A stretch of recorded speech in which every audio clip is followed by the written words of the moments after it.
Selamat pagi, apa kabar? Semoga dimanapun kalian berada, kalian selalu sehat dan selalu diberkati. Hari ini kita akan belajar tentang analisis korelasi dan regresi, atau saya akan tuliskan regresinya dulu, regresi dan korelasi. Kenapa? Karena nanti kita akan bicarakan dulu regresi baru korelasi.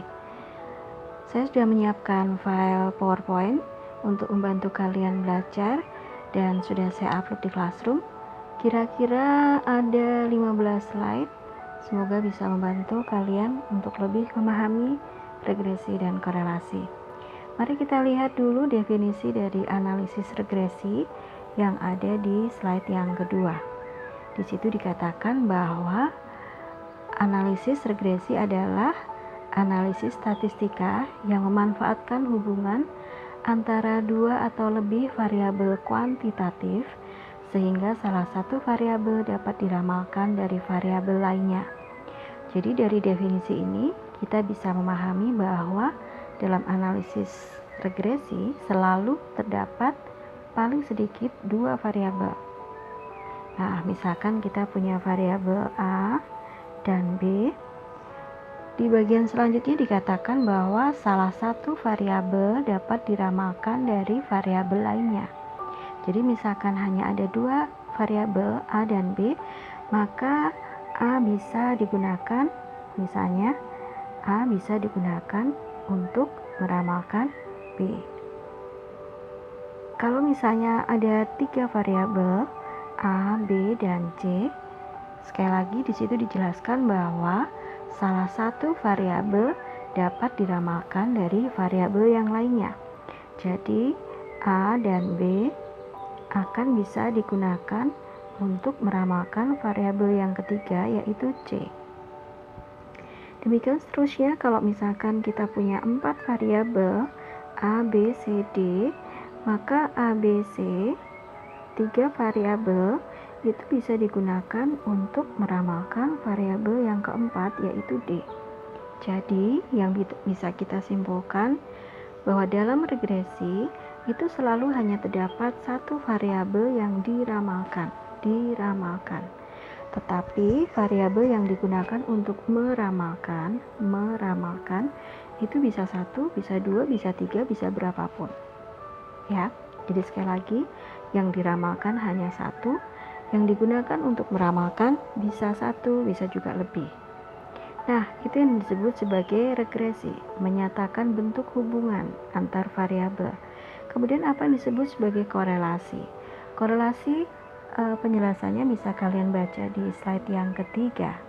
Di situ dijelaskan bahwa korelasi adalah ukuran kedekatan hubungan antar variabel, ukuran kedekatan. Kalau tadi regresi menyatakan bentuk hubungannya, maka korelasi menyatakan ukuran kedekatan hubungan itu. Misalnya bahwa A dan B itu memiliki hubungan bahwa A berteman dengan B. Nah, inilah yang dijelaskan dalam regresi. Bentuk hubungannya seperti apa? Apakah sebagai teman atau apakah sebagai teman sekolah, teman kerja, teman kuliah? Nah, itu dijelaskan dengan regresi. Tetapi seberapa ukuran kedekatannya dijelaskan dengan korelasi. Seberapa dekat A berteman dengan B itu dijelaskan di korelasi.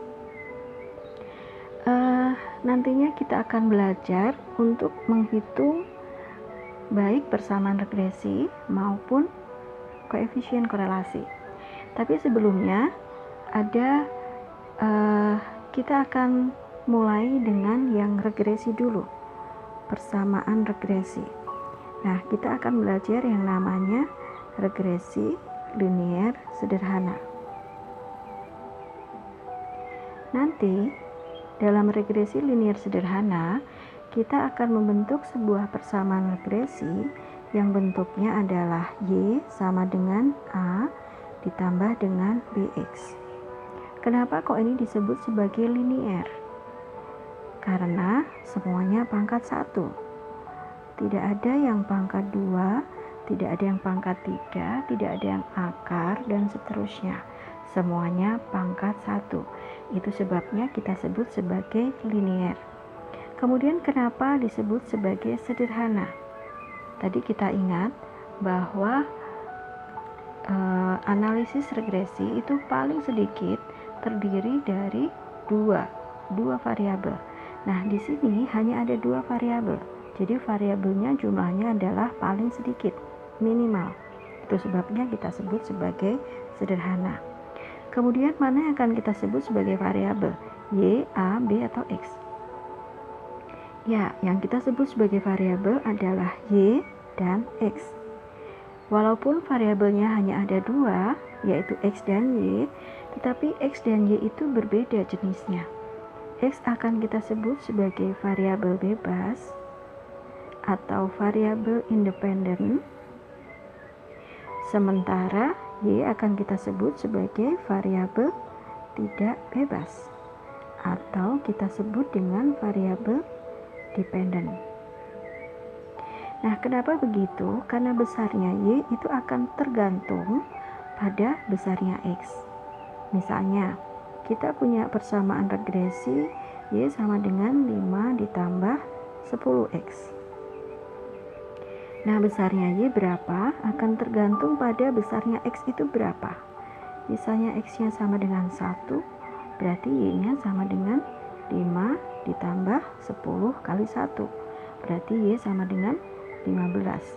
Kalau X-nya sama dengan 2, berarti Y-nya akan sama dengan 5 ditambah 10 dikalikan 2, berarti 25, dan seterusnya.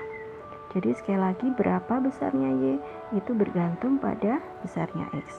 Jadi itu sebabnya kenapa Y disebut sebagai variabel tidak bebas, sedangkan X disebut sebagai variabel bebas. Nah, nanti ketika kita akan menghitung persamaan regresi, kalian tidak boleh terbalik untuk menentukan mana yang disebut sebagai variabel bebas dan mana yang disebut sebagai variabel tidak bebas. Misalnya, kita punya 2 variabel, yaitu IQ dan IPK. IPK pada saat kalian kuliah. Mana yang disebut sebagai variabel bebas? Nah, kita harus berpikir begini. Mana yang lebih betul? IQ mempengaruhi IPK atau IPK mempengaruhi IQ? Ya, tentu saja IQ mempengaruhi IPK. Nah, demikian, maka kita akan sebut IQ sebagai variabel bebas, sedangkan IPK sebagai variabel tidak bebas. Sekali lagi, kenapa? Karena IQ mempengaruhi IPK, bukan sebaliknya, bukan IPK mempengaruhi IQ.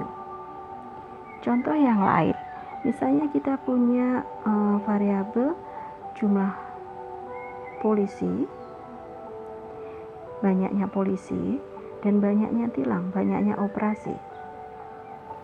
Mana yang lebih tepat? Banyaknya polisi akan mempengaruhi banyaknya tilang, atau banyaknya tilang akan mempengaruhi banyak polisi? Ya, pasti kalian bisa menjawab bahwa banyaknya polisi ini akan mempengaruhi banyaknya tilang. Jadi yang mana yang variabel bebas?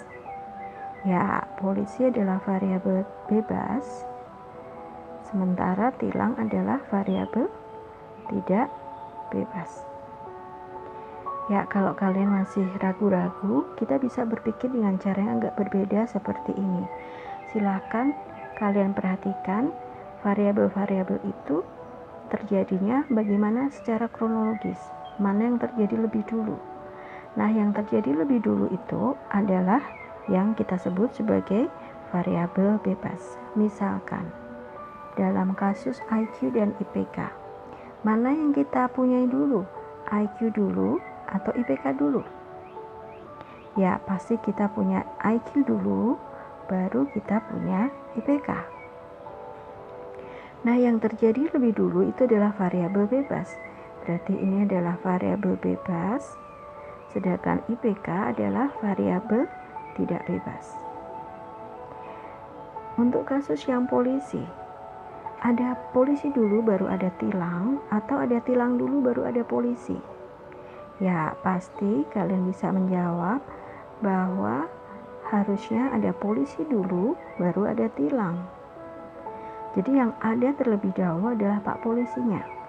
Nah, jadi karena polisi ini harus ada dulu, maka dia adalah variabel bebas, sementara yang tilang adalah variabel tidak bebas.